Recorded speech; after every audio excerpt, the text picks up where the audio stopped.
오늘도 시편 132편에 기록된 이 말씀을 통해서 하나님께서 주시는 은혜를 우리가 함께 나누기를 원합니다. 이 시편 132편도 시제를 보시면 성전에 올라가는 노래라고 기록이 되어 있습니다. 아마 순례자를 위한 노래 중에는 제일 길게 기록이 되어 있는 시일 겁니다. 그만큼 예배하는 자들에게 중요한 내용을 알려주고 있습니다. 그리고 이 시편 132편은 솔로몬이 기록을 했을 것이라고 짐작을 하고 있습니다. 왜냐하면 이 시편 132편의 시편 기자는 10절에 보시면 다윗의 후손으로 기름 부음을 받은 자라고 기록을 하고 있고요.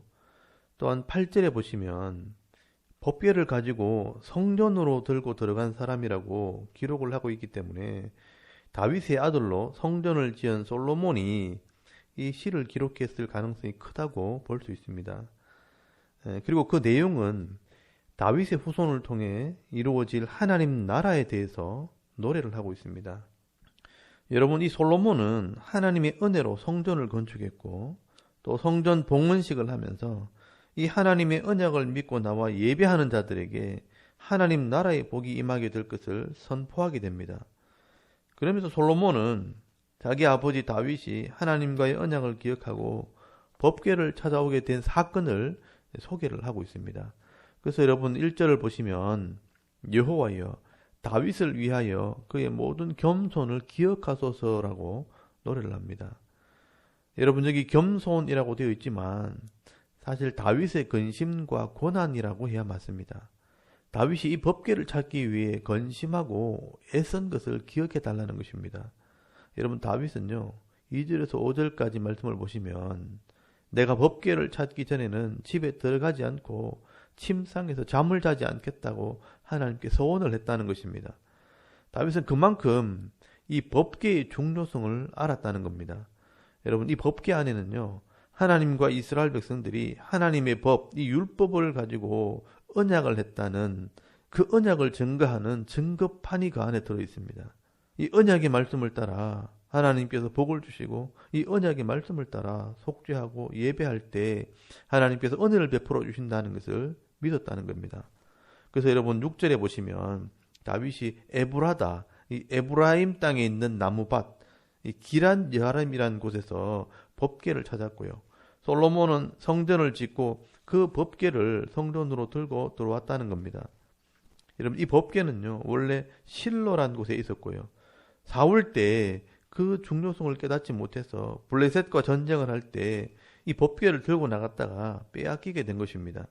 그리고 이 법궤가 블레셋에서 전염병을 일으키고 다시 돌아와서 기럇 여아림이라는 곳에 방치가 되었습니다.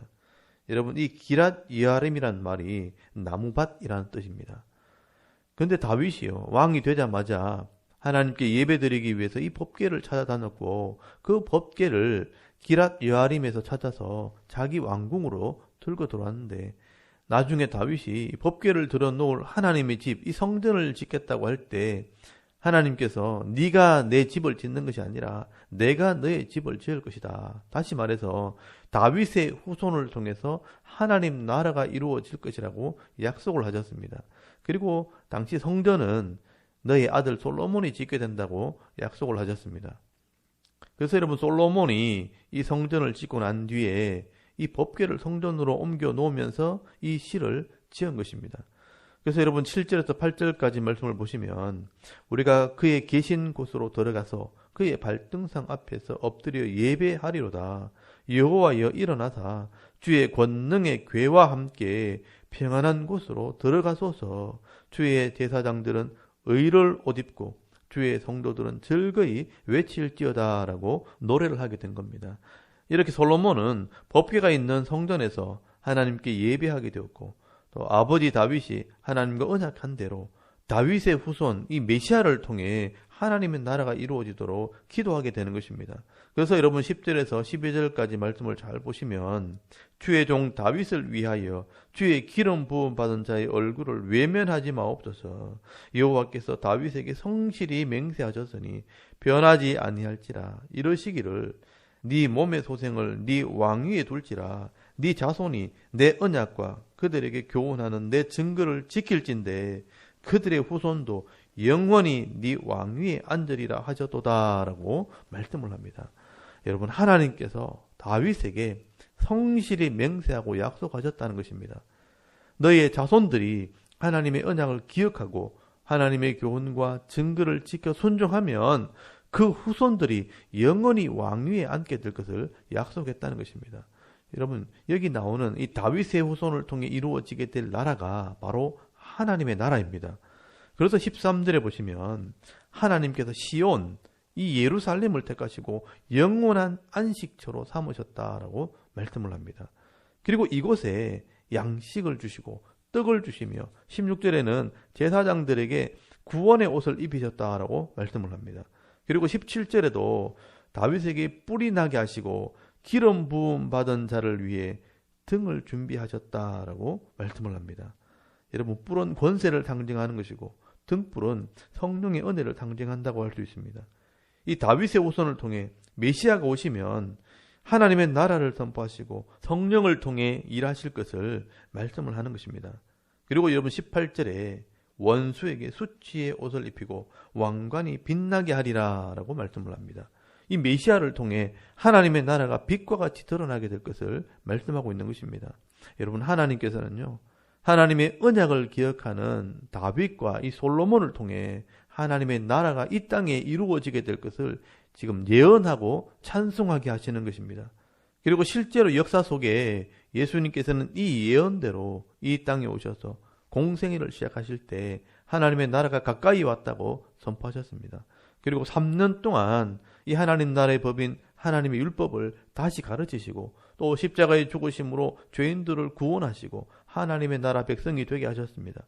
그리고 누구든지 이 십자가를 믿고 회개함으로 예수 그리스도의 이름을 부르게 되면 하나님의 자녀가 되는 권세를 주셨습니다. 그러므로 여러분, 오늘도 우리가 이 하나님의 언약을 기억하고 그 말씀을 순종하며 예배할 때 하나님 나라 백성으로 복을 받게 되어 있는 것입니다. 그래서 오늘 본문 15절에서 16절까지 말씀을 보시면 내가 이 성의 식료품에 풍족히 복을 주고 떡으로 그 빈민을 만족하게 하리로다. 내가 그 제사장들에게 구원의 옷을 입히리니 그 성도들은 즐거이 외칠지로다 라고 말씀을 합니다. 여러분, 오늘도 다윗과 이 솔로몬이 약속의 말씀이 들어있는 이 법궤 앞에서 예배할 때 복을 주셨던 것처럼 이 하나님과의 언약의 말씀을 기억하며 하나님 앞에 나와 예배하는 성도들에게 풍성한 양식과 떡을 주시며 구원의 옷을 입혀주실 때 즐거워하게 하시겠다라고 약속을 하신 것입니다. 여러분, 오늘도 저와 여러분이 이 변하지 않는 하나님 말씀을 믿고 순종함으로 하나님을 예배하는 삶을 살 때 이 험한 세상 속에서도 푸른 초장 쉴만한 물가로 인도하시는 그 하나님의 은혜를 누리며 살아가는 하나님의 백성들이 다 되실 수 있기를 주의 이름으로 축원합니다. 아멘. 우리 잠깐 기도드리겠습니다. 오늘도 약속의 말씀을 따라 순종하며 예배하는 삶을 살 때 풍성한 은혜를 누리는 성도가 되게 하옵소서. 또 나라의 평안을 위해 섬기는 교회 부흥과 자녀들의 믿음을 위해서 또 개인의 기도 제목을 따라 기도하고 오늘 하루 삶을 또 시작할 수 있기를 바랍니다. 다 같이 우리 하나님께 한번 기도드리겠습니다. 살아계신 하나님 은혜를 감사합니다. 오늘도 하나님 앞에 나와 예배하게 하시고